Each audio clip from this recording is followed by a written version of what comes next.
and welcome to another episode of I Guess I'll Do It with Pat House, a podcast where I talk to comedians about their early comedy influences and that very first time on stage.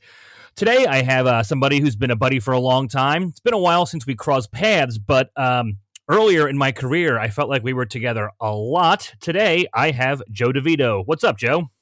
Hi, Pat. How are you? Doing well, man. How about yourself? Good. You know, I was thinking, I was trying to remember where we met. I think it was Stress Factory. It had to have been either Stress Factory or Helium. I was thinking the exact same thing. And then I kind of got to thinking, there was a while there when I first started hosting at Helium in Philly and the Stress Factory in Jersey.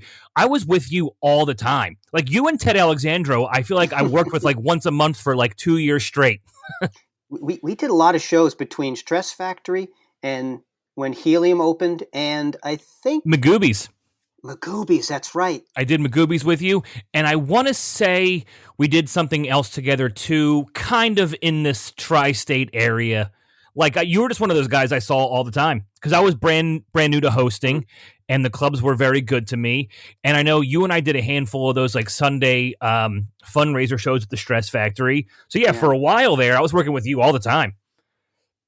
Yeah, it's pretty scary. You know, I get these Facebook memories. We just had the one that I sent to you just popped up, and I look at it and I'm like, my God, that was 10 years ago. I know. Yeah. The other day I was just having a conversation with somebody and I was talking about a show and I said the sentence 15 years ago and I stopped and I was like, did I just fucking say 15 years ago? And I did. And the scary part was how effortlessly the words came out. Yep. Like, holy shit. Like, I mean, I've been playing guitar for 30 years. That blows my mind. Like, how is that even possible? Yeah, I feel like a lot of times when I talk to young people, I might as well just be wearing a cloak and pointing a bony finger at them. Yeah. This is what's going to happen. Prepare now. But, you know, it's pretty wild. I'm going to hit my 20-year stand-up anniversary this year. Okay. And what a strange year to hit the 20-year mark. Yeah, really. You're not too far ahead of me. I was going to ask you that. I was going to get there. We're kind of in the same boat. I'm coming up on 17. Yes, but you also started when you were about 5 years old, right? Correct. I was 19 when I started. Yeah. I was talking to a mutual friend of ours, Lynette Palladino, who just went to see you at the Bananas last week. Yeah, I just met her this weekend. I was headlining Bananas. She did guest sets on all the shows, and it was a really fun weekend. Yeah, and I was telling him, I've known Pat forever, and I was trying to do the math, and I said, he's got to be in his 40s by now. Could that be right? And she's like, no, he's around my age. And I thought, oh, geez. A couple weeks ago, I had my friend Blake Wexler. He's a Philly comic in LA now, and he was 15 when he started. So I'm 19. He's 15, and I'm like, who is this motherfucker who's stealing my thunder? How am I not the only teenage comic performing in Philadelphia right now? Yeah, but you know what? I mean, I didn't start until I was in my 30s, and you know, sometimes I think, oh, geez. You know, the advantage to starting when you're much younger is you can suck for a long time, and as long as you learn from it, you come out ahead. You know, I think, for better or for worse, when I started, I kind of didn't have that luxury. I had to be pretty aware right from the jump because I didn't have time to waste. But of course, looking back now, I mean, I was 32. I was a kid. Yeah. So, but you know, what are you going to do? It's, you know, I think back to when I see people who started when they were very young, and I remember where I was at up until I was 25. I had long hair. I was playing guitar in a band. I was a complete buffoon. So there was no reason for me to start earlier than I did because I wouldn't have had anything worthwhile to talk about. Yeah, well, I totally understand what you mean because my perception looking back now is from 19 to 25, I didn't have much to say on stage. I didn't have any life experience, but I was doing stand-up 5, 6, 7 nights a week for years. So then in like my mid to late 20s, when I tapped into my voice more, I already had the skill set. So I'm not saying I got good, but like the two met at the perfect time. My life experiences and my ability to turn something real into a bit. So like they hit in like a head-on collision. And then I was like, okay, that starting young, I said nothing for 5 years, but I really learned a lot. Oh yeah. It's such a weird thing. You know, I don't think there's so many things about doing stand-up that if you've never tried it, you won't understand what we're talking about because when you first start, you think, well, I'm a funny person, or at least we all like to think that. That's you get into stand-up because you're under the impression you've made people laugh. You may be completely delusional, but Yeah, we're very insecure as comics. We're all insecure, but we're all like, yeah, I'm fucking funny. There is that twinge of confidence, but we're all still like, I don't know, am I funny? But deep down, we're like, well, yeah, I'm going to fucking do it. yeah, there's that weird something to prove that you have, but you can't just say, well, I'll be the funny person I am off stage, and I'll just go on stage, and that'll happen. And even if you're hilarious off stage, you have to go through this weird process of not being funny and fumbling around, because once you get up and face an audience, it's a completely different story. And I think we've seen that with people who off stage they're hysterical, and even if they give it a good shot, it may not happen. And I think we've also seen a few people that off stage they're very withdrawn and not personable, but they make it happen once they're on that microphone. So you have to go through that weird, awkward phase where you can't be yourself, and then hopefully it just starts to come together. You'll have the skills and you're able to speak honestly about yourself, but it is really weird how you can't go up and just do it from the start. No, impossible. I mean, the things like so many comics are like, I mean, I'm guilty. I was like a one-liner guy. Now I can't even touch that anymore. It's not even how my brain operates. But when you're speaking into a microphone for the first time, you don't even know what to do. You don't know how to hold it. A lot of people, when they first start out, they ravel the cord around their hand. Like it's kind of fun to watch. Because you realize, once every couple of months. I haven't watched an open mic in forever, but it's fun to watch every now and then at this point. Well, because you realize all these things that when you're experienced look like you don't even notice it. These are things you have to learn. A couple of years ago, I stopped in at the Stress Factory open mic, which I guess is a Wednesday night. And, I'd always done the open mics in New York City where you'll see someone who maybe they've just done open mics their whole career. And they may not be great, but they've got an act, and you'll see that in New York City. And what surprised me was I forgot what it's like to see a bunch of people going up for their first time over and over again. And it was really funny to see that moment where they'll do a couple of jokes and you see in their eyes where it hits them like, oh shit, this isn't what I thought it was. And when you see that over and over again, you realize, oh yeah, like this, I'm sure you've had this experience too. I was doing a show one night on Long Island at one of the clubs, and afterward, these two guys came up and they were just falling over the comic saying, oh, you guys are so funny. I don't know how you do that. I could never do that. And I said to the guy, well, what do you do for work? He said, I'm a Navy SEAL.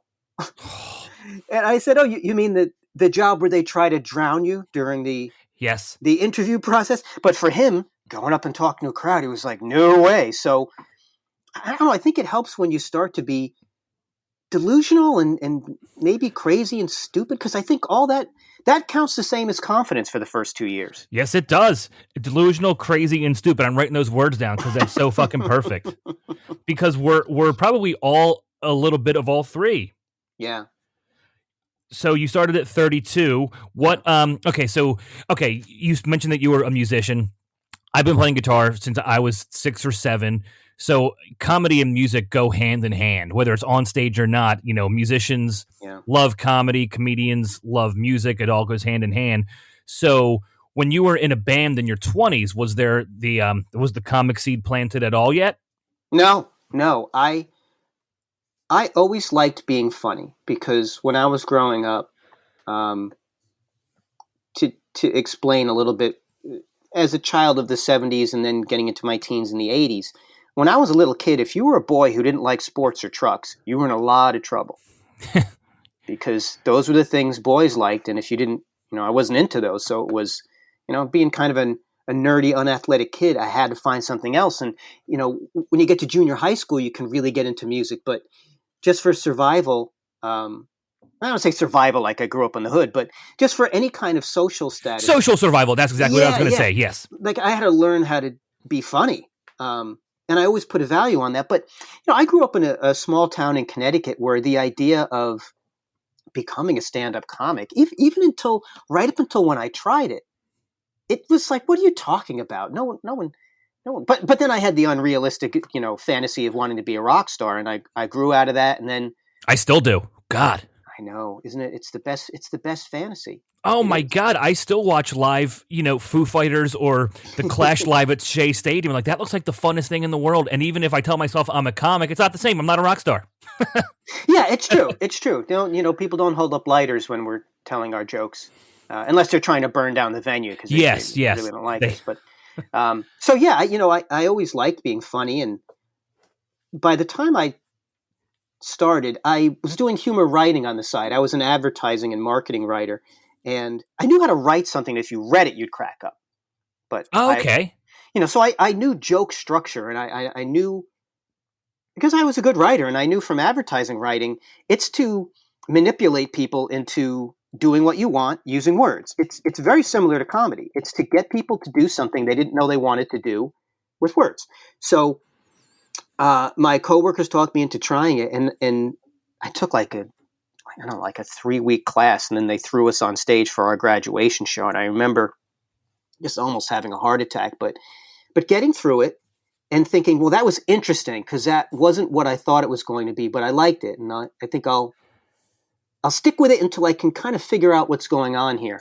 And then about 2 years in, I thought, oh, I think I want to be a stand-up comic. So And the then seed was planted. The seed was planted, and then I got laid off, and I thought, well, I guess that's what I'm going to do. And I was doing writing on the side, and was, an opening act. You're lucky if you don't lose money. I think I was kind of breaking even, and then I guess about 5 years in, I did Montreal and made a good impression. I did Comedy Central's Live at Gotham, which went well. Neither of which affected me career-wise that much. But the following year, I did Last Comic Standing, and that, at the 6-year mark, was what gave me the push to be able to book enough to start to make a living. Okay, so I'm going to backtrack because I have one thing written here. Sure. Just for laughs, 2010, you and I were on the same audition at the comic strip. Yeah, but I was auditioning to come back. I'd already done New Faces. Is that what you were auditioning for? Yeah, 2010 was my New Face audition. I remember you were on the show, me, Mike Vecchione, Adrian Appalucci, Nick Vatterott, Colin Jost was on that. So was oh Christ. Okay, I think I ran through the gamut of all the names I remember, but I remember that being such a stacked lineup. Yeah, I was going to say it's pretty good. Yeah, it's a great show. I mean, I don't know what the crowd paid to see that show, but it's a fucking killer lineup.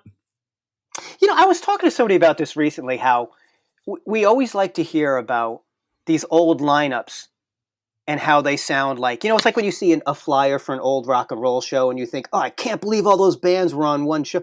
But the reality is nobody remembers the people who stunk and the bands that didn't make it. So it's very easy to look back and think, oh, what a glorious time to see stand up. But I wonder if that was really that great a show to be at. But if you look at the people who went on from those things, yeah, I mean those are people who've had great careers. Yeah, maybe that's me just being nostalgic of on a great show with my with my friends. Like I had Tom Dreesen on a few weeks ago, and he was talking about how on any given night at the Comedy Store in Los Angeles, it would be him, David Letterman, Jay Leno, Robin Williams, Elaine Boozler, and I was like, holy shit, that's an incredible lineup. And he goes, yeah, but it was still a comedy club. They weren't all great nights. Yeah, which is so true. But you hear these names and automatically assume it's awesome. Well, I think everybody wants to think of the past. We have that nostalgia that gives you those tinted glasses. But it's going to be curious to see how people who look back at this past year as oh yeah, remember the good old days of standing in your living room talking to your iPhone. The good old days of the Zoom shows. So before you took that 3-week class, did you do stand-up at all, or was that very first set your graduation show? That was my graduation show, and that was my first time. Yeah, I had not done any open mics. The closest I'd come was in college. I did one or two, I hate to even say it, like poetry nights where I just went up and read some. Of course, I had to go up and kind of ruin the vibe by reading some ridiculous, deliberately stupid thing I'd written. But yeah, even when I was in the band, the singer, to torture me, she would hold the microphone in front of my face and I would run away. I was that uncomfortable with hearing my own voice. Oh God, I know that feeling. I've said it before. I think I was talking to Tom Rhodes about that. Like I can do stand up in front of 100 people, 500, 5,000, doesn't bother me. If I'm jamming with some friends, I will not utter a word of singing into that microphone. You cannot pay me. But then again, I'll talk about my dick in front of 2,000 people. I don't care about that. But if you want me to sing backup, impossible. Yeah, I don't know what it is too, because I felt like when you play music, you can hide behind it a little bit. Yeah, you know? Cowards. They're not showing their real emotions just by themselves.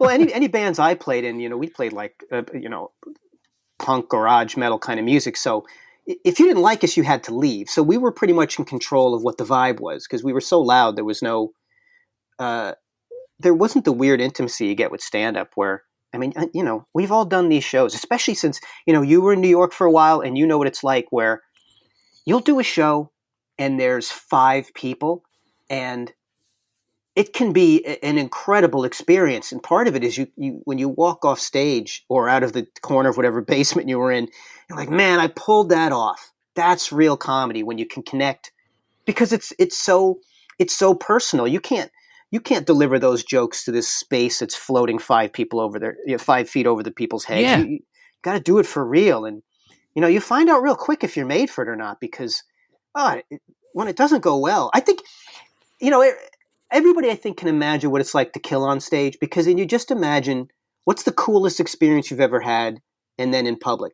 But I think everybody needs to feel bombing because there's nothing like it. Oh, dude, there's nothing like it. And you learn more from it. I mean, if you have a great set, whether you're an open micer or whatever, you're like, oh my God, tonight went great. That was awesome. That was perfect. I don't need to fix anything. That was the way I wanted it to be. But if you bomb, it's like, okay, what went wrong? So bombing makes you go back to the drawing board. Yeah. And it's it can become existential. Did you have a favorite place to bomb? Mostly bar gigs because I was like hosting at Helium and the Stress Factory a lot, so I always wanted to do well there because I was getting paid work and I didn't want to embarrass myself or have them think I wasn't funny. But I definitely had my fair share of like Philly spots where I would do something weird or something different or something for the first time. Like I'm doing 5 minutes of stuff I never said before. I don't care if it bombs. I just want to get the words out. Yeah, I like the nights where you're maybe 3 or 4 minutes in and you realize, oh, yeah, it's not going to turn around. Yeah. For me, it was, before I learned how to work the room, Dangerfields was a great place to really experience the pain of bombing because you'd be on that stage for quite some time. And I remember being up there just for 20 minutes to complete silence. And you start to get this interior dialogue where you're on their side. You're inside, you're booing yourself, thinking, not just what was I thinking tonight, but how could I have been so wrong? Yeah.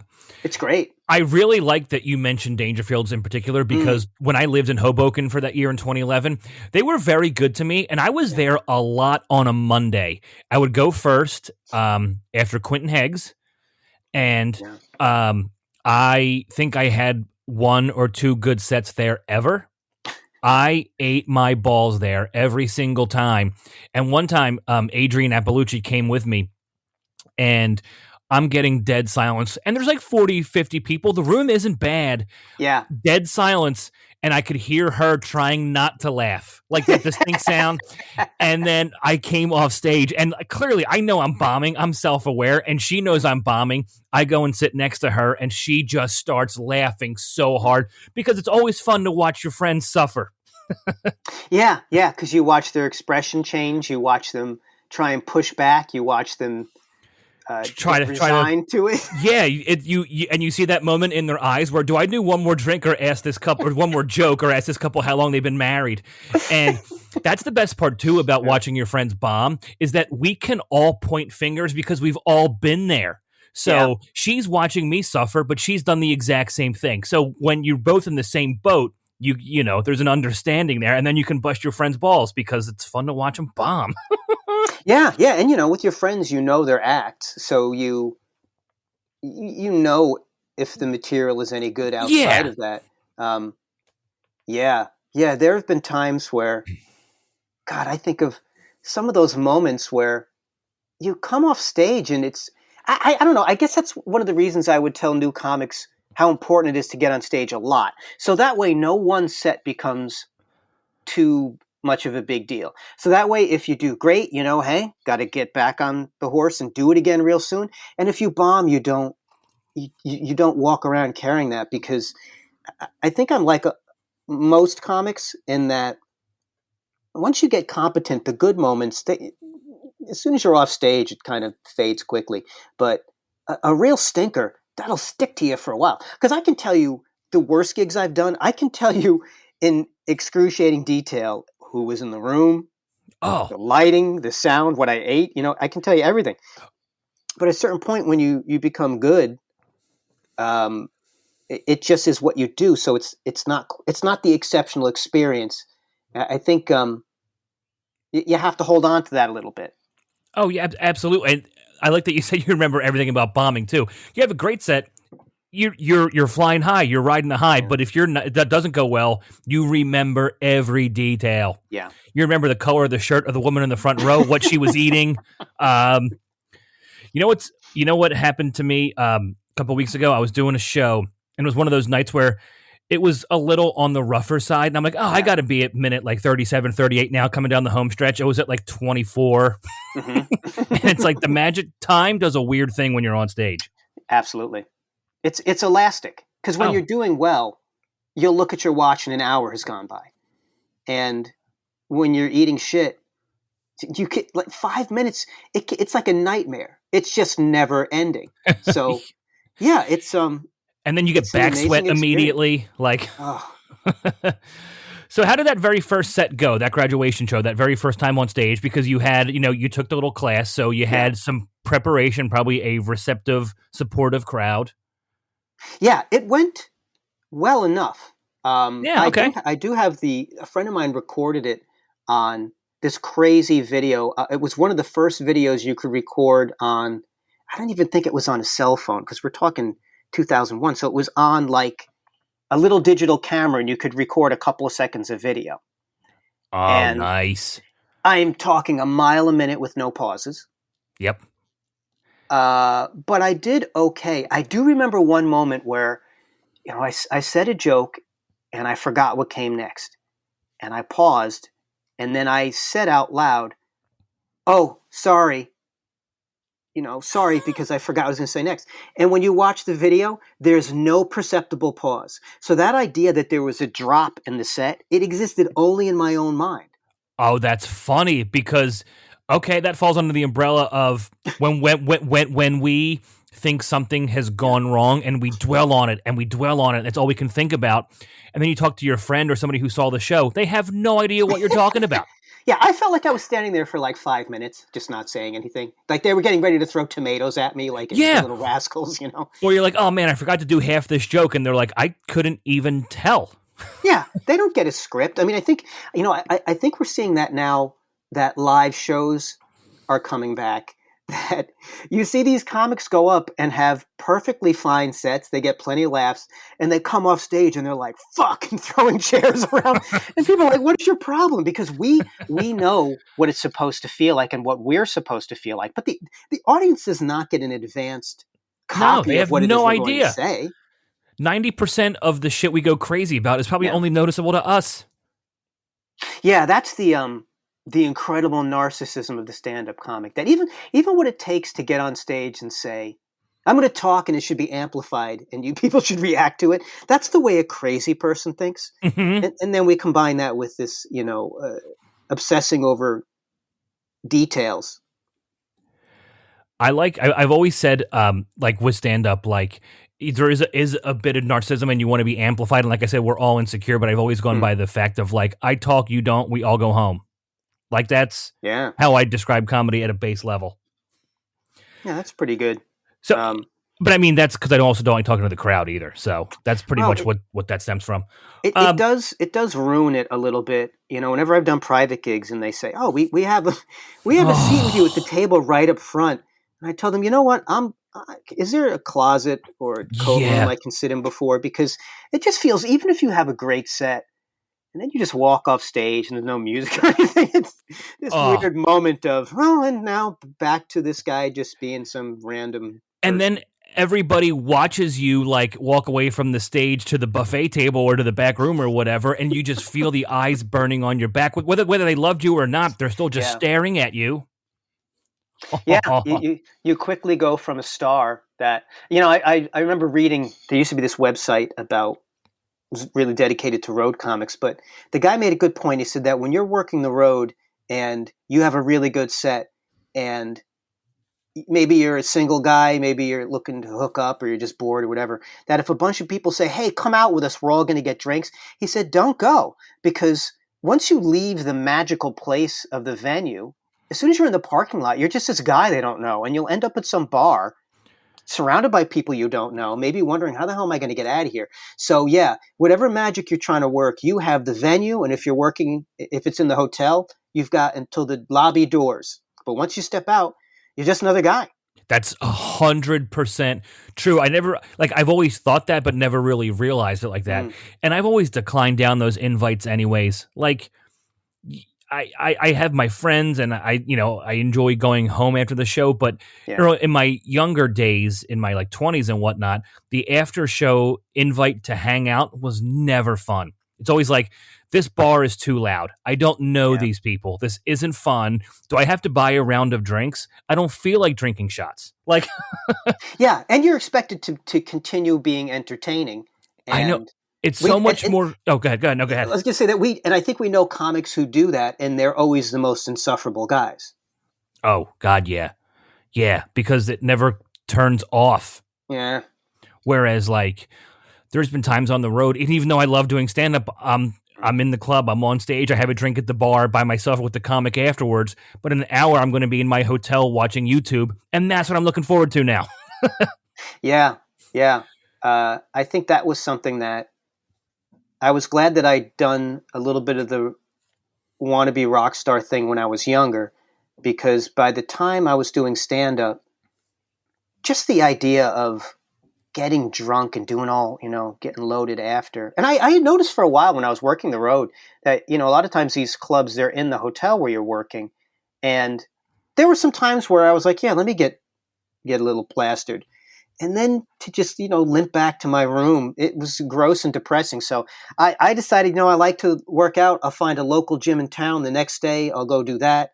For me, it was much more fun the next day to go to some crummy local fitness club and have the squat rack to myself than to wake up hungover or any of that nonsense. I always wanted to find when I was on the road, where's the local gym and where's the place with the food that this town is known for. And I was happy. No, I totally get that as well. I kind of turned that corner recently, not finding the local Yeah. gym, but like working out more and like, I'm not looking to get plastered, but having a couple drinks, but cutting myself off so where I still want to wake up in the morning, not hungover or sluggish, so I do work out. Yeah. And I think we've worked with enough road dogs that Yeah, you'd they're see an these example by guys. just looking at them. Exactly. And you look at them and they say things like, oh, wait to get to be 42. And you look at them and you're like, I thought you were 70. Was your band, were you cover band or were you guys originals? We did a couple of cover tunes, but we were mostly original songs. Okay, so you were in the same band for years or did you bounce around? I played in a couple of bands. This was the one where I enjoyed the music the most. And I think we were together about 2 years, Oh, very we cool. went into the studio and recorded a little demo and all that kind of stuff. Nice. Now, were you now when you're on stage, excuse me, playing guitar, were you funny at all? Like, I mean, maybe not into the microphone, but did you move around in a funny way, or were you just there to play guitar? I was there to play guitar, and I think I was more interested in looking kind of like a heavy dude. I mean, that was when I had my long hair and I'd gotten my tattoos and was, I have to say, I spent a lot of time trying to figure out who the hell I was. Because when I finished playing in the band, I cut off the long hair and I took out the earrings, and then I got really into working out and I shaved my head and was doing my deadlift contest. And, and I look back now and it's like, there was something where I was trying to test myself and some kind of public self-expression. And I think it's once I settled into stand-up that I realized, oh, okay, this is where I'm supposed to be. And I think what stand-up does is if you, God, I feel like such a blowhard. Stand-up, let me talk about it. But no, well, that's the whole point of my podcast, so thank you. But I think when you really start to do it, it makes you ask these questions about yourself that most people never ask. Because you really have to say, why do I care about this thing I'm talking about? Why is this important to me? What is my honest opinion on something? And not only do most people never address that, they actively distract themselves from that because you might not like what you find out. Yeah, it's not always going to be, grass might not always be greener. Yeah, and I honestly feel that I don't believe the idea that stand-up comics are these tortured geniuses. That's, come on, give me a break. But I do think if you feel like everything is fine the way it is, nothing compels you to get up on a stage and speak.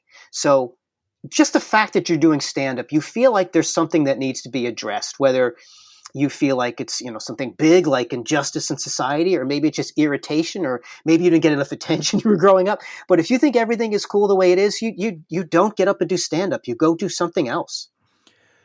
That's a very good point. There's something in all of us that makes us think that we have to tell people how we feel or what we think. Yeah. I mean, that's what a 5-minute set is. A 5-minute set is you're going to tell a group of people for the next 5 minutes, you're going to see the world the way I do. Mm-hmm. And then how would you describe an hour set?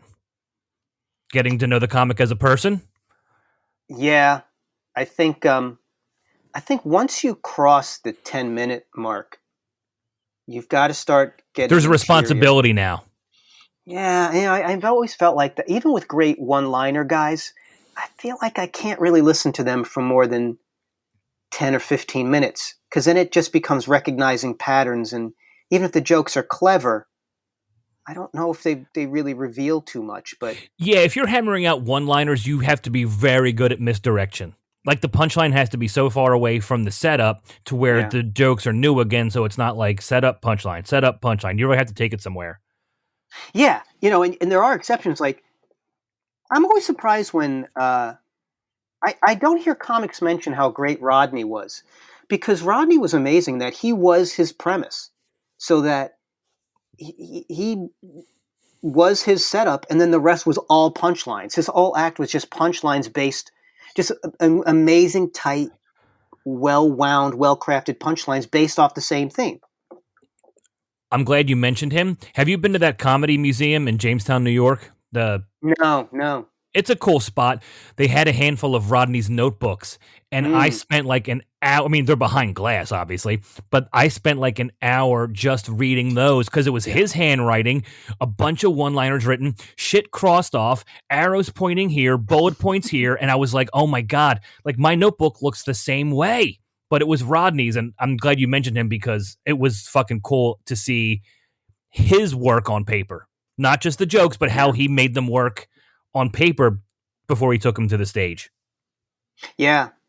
I don't know how much you've heard of his older stuff. It wasn't very good. His older stuff was kind of depressing and dark and not punchline driven. And then I guess when he came back to show business, he'd found his angle. Mm-hmm. But in the older stuff, you can hear this is what he was trying to do. And it is funny. People mention him a lot of times as, well, Rodney didn't make it until he was in his 40s. And now that I'm past my 40s, I'm like, well, that's not really as motivational thing to say to me as he used to be. I do enjoy like some of the one-liner stuff, though. I mentioned on my very first podcast that the first... Now, my dad watched stand-up when I was a kid, so I was like, watched it, but I didn't get it. But the first time I ever saw stand-up and understood every joke, it was Stephen Wright on Letterman. So I have the biggest soft spot for him because he's one-liner, and it was the first real stand-up I understood and laughed my balls off. Yeah.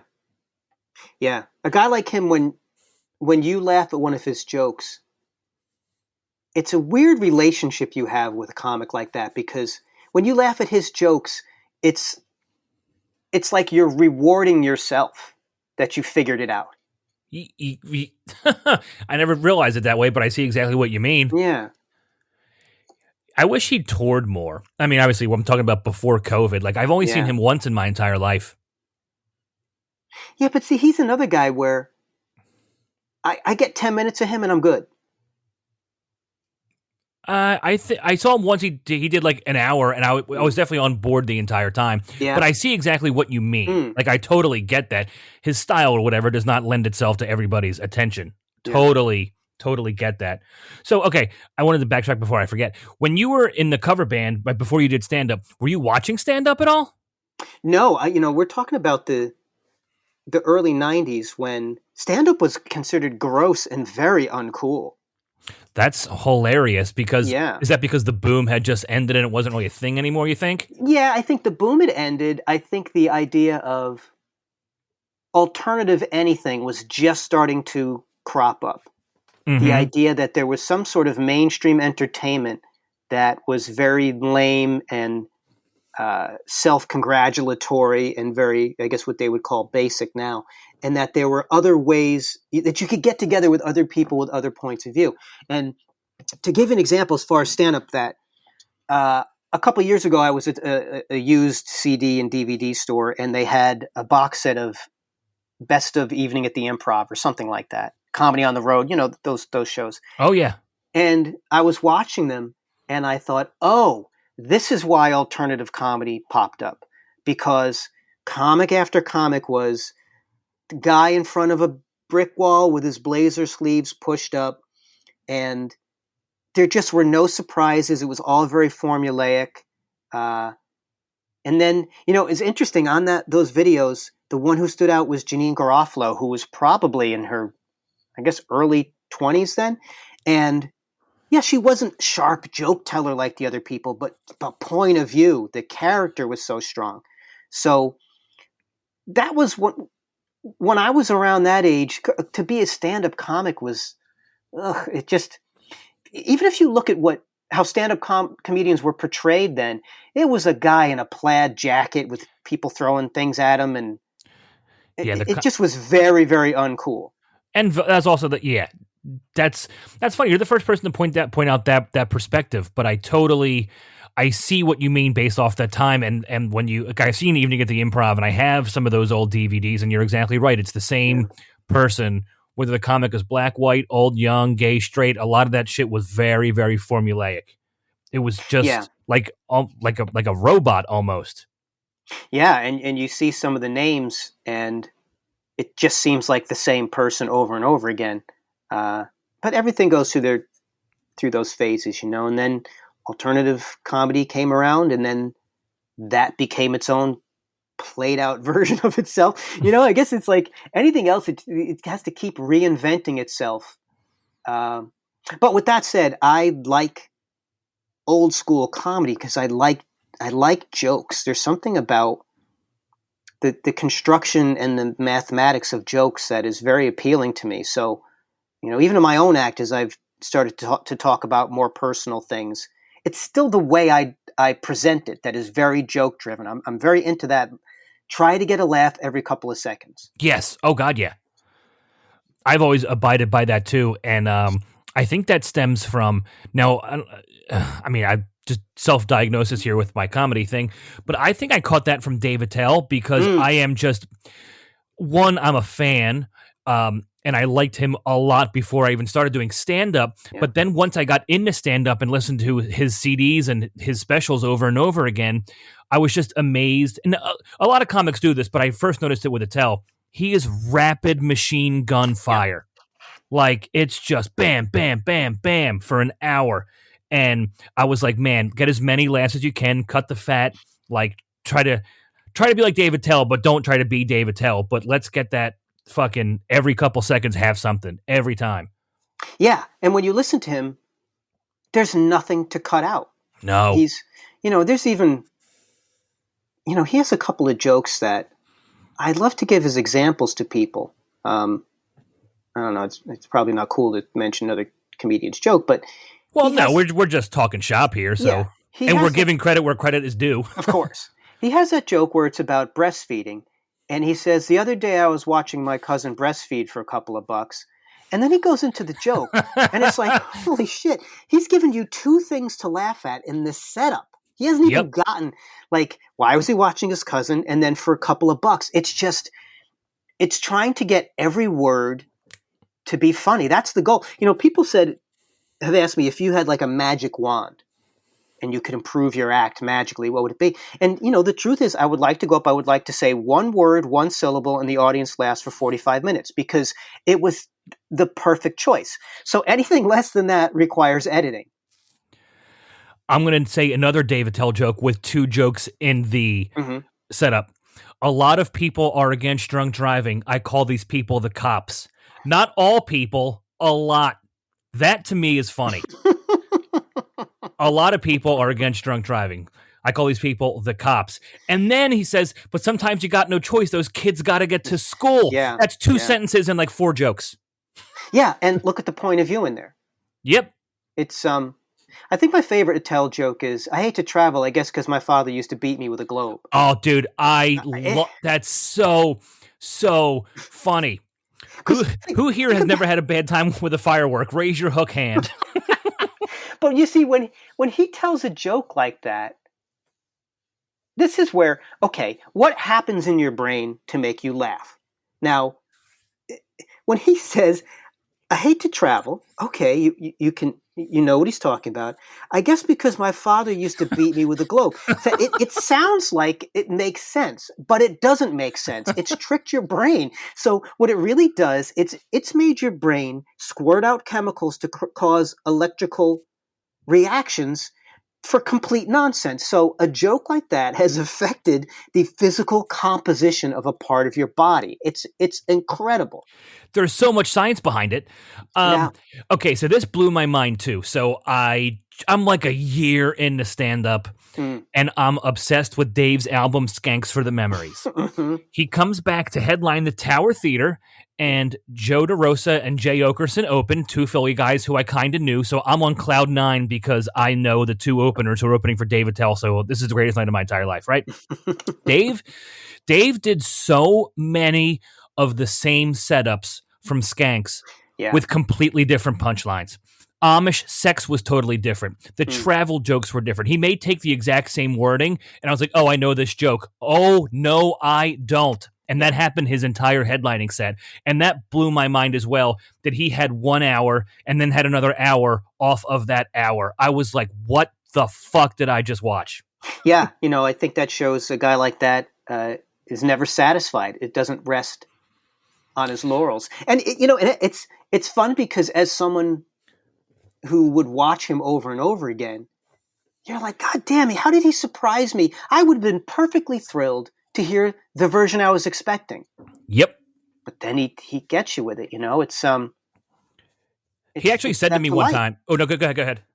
Well, being the huge nerd that I am, and also that, I teach comedy classes and I do some coaching, and I don't do it as a money grab like a lot of people do, that I really take pride in what I learn from doing it. But that the idea that what you laugh at, what causes laughter, is usually a surprise or recognition or a combination of those two. Mm-hmm. And when you hear a really good joke where it's like, man, how is he constantly surprising me in a way that I understand what he's talking about? Yeah, he's great at that. He's the master of that, and just the whole, what I mentioned earlier for a second, just misdirection. Yeah. But he did tell me one time, I forget what I was hosting for him in Philly, and I forget how the conversation got here, but he looked at me and just goes, who wants to do the same joke twice? And I was like, why do the same fucking thing night after night? Yeah. But I was still hosting, learning what to do. But then the more I watched him, the more he would flip stuff around. And I was like, man, he really does do a different show every single time. Yeah. It's like when you hear a really good musician. I'll give you the example. I years ago when I was doing the music and living with housemates, some of them turned me on to stuff I'd never listened to before. I'd never listened to John Coltrane before. Mm-hmm. And there's a box set came out years ago of him live at the Village Vanguard, which was performances over like a week of shows. And the song India, I think there's a dozen versions of it on there, but it's the same song each time, and each one is completely different. So I like that free flowing where, yeah, it's still the recognizable idea of it, but he's finding these new ways to change it up and to present it to you differently and keep it live and active. Because I hated when I would go see bands and it just sounded like someone pressed play. Yep. I wanted to hear something that made it of that moment. All right, noted. India. Sorry, I wrote that down. I'm going to listen to that as soon as we're done here. From the Vanguard one, you said? Yeah, live at the Village Vanguard. Okay, cool. I appreciate that. Every episode I get tidbits of whether it's a specific comedy performance or a song or something, so I take notes as I go, and I appreciate that. So thank you for... Are there particular bands you would listen to live? Yeah, I mean, I have my bands that I love and go see every time, and most of the bands I see, they're kind of doing the same stuff night after night. Like, I mean, I've seen the Foo Fighters a ton, Social Distortion, U2. So they're like relatively doing the same stuff, but that's the rock I grew up with and still enjoy. But, I know bands like Fish or whoever will do different shit every night. And like even Dave Matthews Band has like crazy wild set lists that break off into jam sessions. I'm like a verse, chorus, verse kind of girl. Yeah. Yeah. See, like those bands, I'm not into them, but my favorite band all time is Black Sabbath. And I used to listen to these great bootleg shows from the 70s where, of course, they were on just mind-bending amounts of drugs. Yes. Oh, God, yeah. The songs would go off in these weird directions, or they would pick up elements from a previous song. So I always thought it was, okay, that's cool. You want it to be something that's different for you and different for the audience, that it means something that you're there at that particular time. Because when I was in high school, I went to see the Cars, and I hated them, even though I loved them as a band, because you might as well have gone somewhere where someone just played their music on a press play. Yep. Yeah, it was lame. And it's funny. I got to open for them years later. The Cars? Yeah. No shit. They went through a phase when they were calling themselves the New Cars because Rick Ocasek wasn't in the band. They had That's Todd right. Rundgren. I vaguely remember that.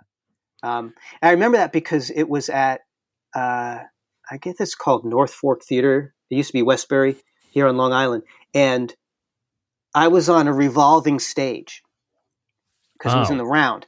And I said to them, is that going to freak me out? And they said, no. Here's what happens. You do a half an hour. So it takes 14 minutes to go around. Then it stops and it comes back. So when you've gone all the way around, you're halfway through. And when it comes back to where you started, you have 2 minutes to wrap up.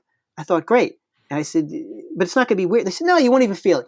Pat, as soon as I got on the thing, it was like a goddamn merry-go-round. I was terrified. I didn't realize that every time it turned, I would take a step to counteract it. So a couple minutes into my set, I'm like, why is there an amp in front of me? And then I realized I'd been constantly standing in the same position. Oh my God. Yeah, it was not a good one. I've never performed in the round, let alone moving. I've had crowd like around me, I guess, but not. Okay. All right. So how did you get that gig? That was one where I guess because it was Long Island, the management I had at the time probably had a music connection with the booker. Okay. And it was interesting because the audience wasn't enjoying me. Okay, that was my next question. I mean, because I talked to Rich Scheidner. He opened for the Ramones. Tom Dreesen was opening for Frank Sinatra every night in front of 40, 50,000 people. So music and comedy is such a fragile thing. But you know what? A lot of the bands like it where... Well, I had said to them, why do you have a comic? Why don't you just have another band? And they said, well, with another band, you have to do 2 sound checks and go through setting up all the equipment twice. And they said, plus when it's another band, people, if they don't want to see that band, they just stay in the parking lot. So if it's a comic, something's up there happening, but people will start to filter in and sit down. So, you realize that you really are just sort of this adjunct to the yes. You're almost not even part of the entertainment for the night. But there is some psychology behind it. Absolutely. But then there are comics who made their career out of touring as the opening act. I think Letterman used to open for Gladys Knight when he was doing a stand-up. I think that was his big gig. Okay. I'm pretty close with Dom Herrera. He's open for Cher. And I think way back in the day, Bill Hicks would open for Tool because there was that funny story. I forget where the show was. It's not important. But Hicks is opening for Tool. And he tells the crowd he lost a contact lens, and he had thousands of people bending over during his set. And then he starts laughing because he's finding the joke funny. It was just about control and fucking with people.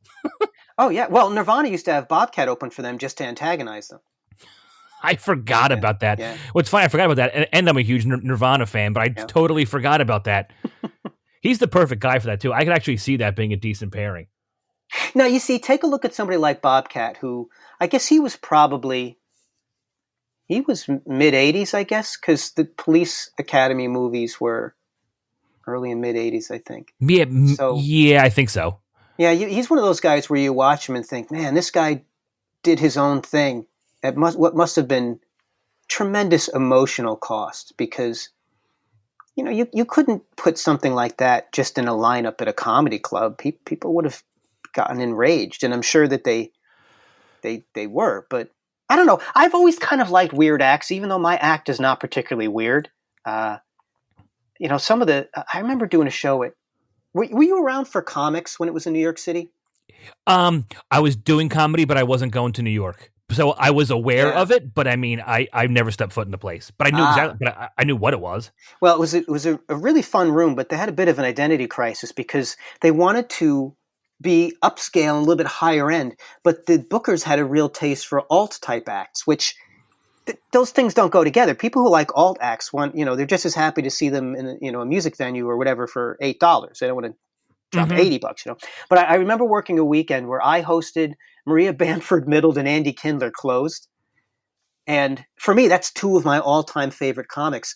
But for the people in the audience, the first three shows, it was people who came who are their fans. Yeah. And then the Saturday second show was just regular people. And I had enough experience by then that they kind of were digging what I liked. They liked Maria even though they didn't really know what she was doing. Yes. And, you know what it's like with Kindler. Like when people don't get him, they have no idea what he's doing up there.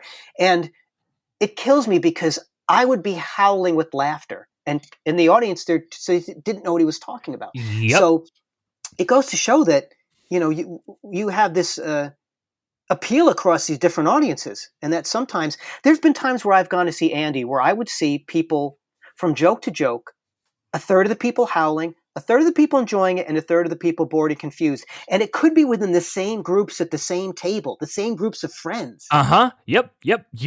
I've seen that in Philly with him. The first time he came through Helium in Philly, he had a very rough week. Let's put it that way. I wasn't on the show. I was just watching, but I used to work at Helium at the time, so I'm hanging out. And Kindler in particular, had a rough weekend. Yeah, and he's a guy I can't breathe when he's making me laugh. Dude, he's so he's one of those guys too, like, I don't know, I hate to use the phrase household name, like he's so known in comedy, but still a ton of people have no idea who he is. Yeah. I like that you mentioned Bamford there, because the first set I ever did in Los Angeles, I bombed so bad following her. It was at the UCB, so they love her. It's on their turf. Yeah. And now some douchebag from Philly, and I fucking ate it so hard following her. Mm. She's hilarious, and I love her. And right before, I don't think I talked myself out of it, but I remember thinking, like, you can't follow this, and boy, was I right.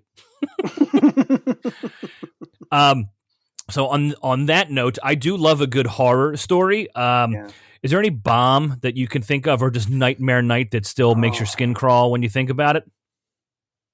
Yeah. There's one in particular. It was a private gig. Those tend to be the ones. Yeah, and it was...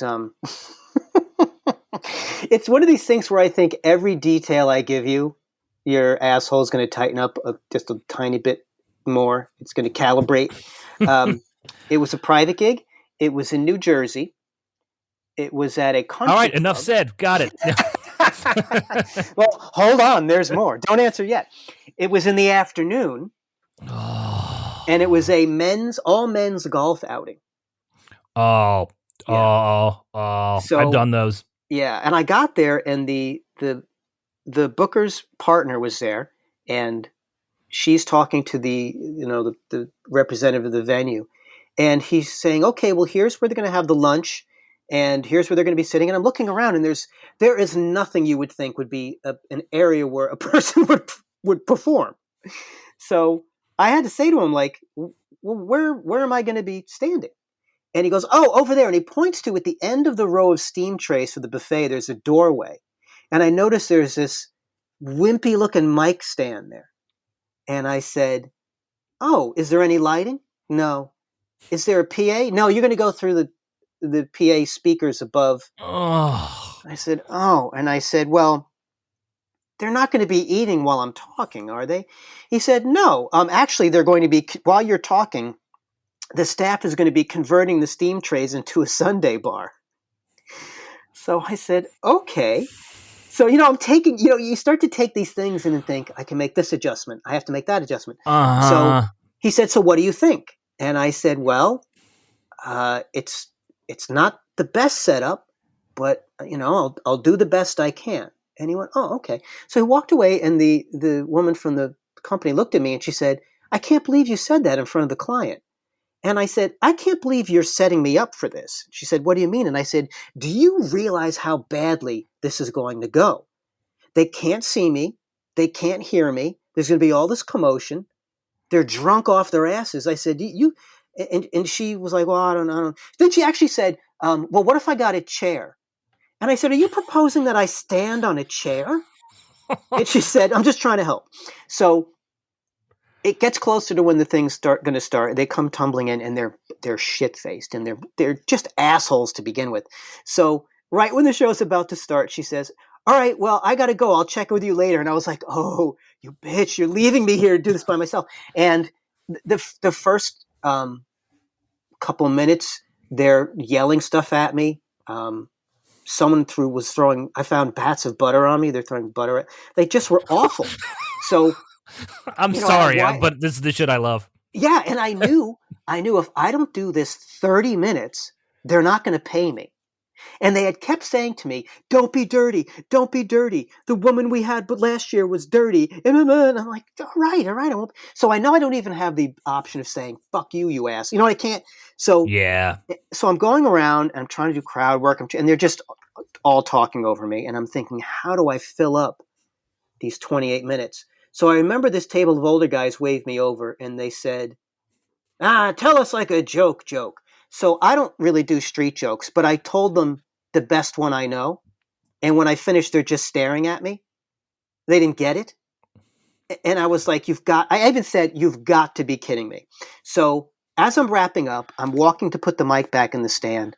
And I remember this big fat guy in a red sweater. He looked like a tomato. Comes waddling over to me, and he's waving to get my attention. And he goes, excuse me. Let me ask you a question. And I said, yeah. And he looks around, big smile on his face. He goes, what time does the comedy show start? That was what he had to wave me over to say that. And I looked at my watch, and it went from 29:59 to 30 minutes. And I said, thank you. I put the mic back in the stand. The guy from the venue was mortified. He said, I can't believe they treated you like this. I'm so sorry. And I said, it's not your fault, just the way something happens. And then I got in my car. And of course, the booker, she texted me and said, how'd it go? And I said, as I told you, it was a bloodbath. It was even worse than I thought it was going to be. And then I called my manager and I said, don't ever put me on one of these things again. And I realized you can't be expected to do every gig. Like no one should put that kind of pressure on themselves. Now, like I said, I remember these details. This was like 10 years ago. So, well, yeah, that's the shit where you remember every detail. So I think if I were to do that gig right now, I would gladly do like a WWE top rope dive and fight everyone in that room. Like just get my ass kicked. It would have been more rewarding, or even to just say, fuck you, I'm out. But you don't know that when you're starting. You want to make everybody happy. So, no. But I learned it's not a failing on my part that that gig didn't go well, because it's one thing to convince people to laugh at your kind of comedy, but I can't convince people comedy. Do you know what I'm saying? Like I can't. So, now I know, like, oh yeah, it doesn't mean that I'm not a good comic. It's just, it's to my credit that I hung in there for the 30 minutes. And the choice you can make next time is to say no. No, and it feels so good to say no. It does. One last thing I want to say about that. When I Yeah, first can I started ask you? doing, Can I ask you sure. one question? Mhm. By any chance, was this at Cherry Valley Country Club? Oh, I don't remember. Because I had. Did you do the same gig the next year? I don't know if it was the next year, but I had. It was a country club in Jersey. Yeah. It wasn't quite similar to yours. We were outside. I performed standing on a piece of plywood in a fire pit. Yeah. It was a daytime golf outing. Only men. They were hammered. They were smoking cigars. They were yelling at me, and I was like, "What the fuck?" Yeah. So I was just dying to know if it was the same country club. It may have been, because They got to stop having this event every year. I know, what's the point? And you know what they said to me after? They said, I don't know, we liked it last year when we had the dirty ventriloquist. I was like, well then, enjoy your fucking dirty puppet show. You are grown men. Oh, dude, I felt that. What I will say is that when I was first doing Dangerfields, I did 10, 20-minute guest spots, did well on 2, okay on 2, and ate a shit sandwich for the other 6. And it really, I think I was already a working comic, so I couldn't figure out what's going on. So I reached out to Ted Alexandro, who can be very like a Buddha sometimes. Oh, yeah. Yeah. And I said, Ted, I'm doing these spots at Dangerfields. They're not going well. I can't figure it out. What do you think I should do? And Ted paused, and he said, I think you should stop doing sets at Dangerfields. And I said, come on, man. What? Don't. And he said, no. And he explained to me, he said, you don't have to work every room. And if it's a place where they don't seem to get what it is you're doing, go somewhere where they do, get better there, and don't worry about it. You don't put the pressure on yourself to get over with every audience because you'll kind of lose touch with who you are. Yeah, and you drive yourself nuts. Drive yourself nuts. So what I did was I went down, I spent a couple years doing spots at the Village Lantern in these little basement rooms, and then 5 or 8 years later, when I came back to Dangerfields, I was that much better, and I was able to work the room, in a way that I enjoyed. So, he was right. He says, you go where the love is. You go where people appreciate you. You don't have to do this weird macho thing of, I kill in every room. All right, well, good for you, but you don't have to. Yeah, that's a very good point. And I've come to Ted with stuff as well. A couple years ago, I wasn't on the verge of quitting stand-up because I didn't want to quit, but I was going through a really, really rough patch, and I emailed Ted, and then about 2 or 3 days later, he emailed me back the longest email anybody has ever sent me, and it was so nice and so heartfelt. Yeah. He was my second or third guest on this podcast. When I had this idea and I was talking to comics, he was one of the people I was like, oh, I want to have him on immediately. Yeah, Ted's one of those guys where even if it's, and just to talk about onstage stuff, even if it's a premise that you feel like everyone has gotten to it, he'll do his take and you think, that's the way you say it. Yeah. Like that's the way you say it. That's his way of saying it. And he really found that thing in there. You know what? You just reminded me of something. I could be dead wrong.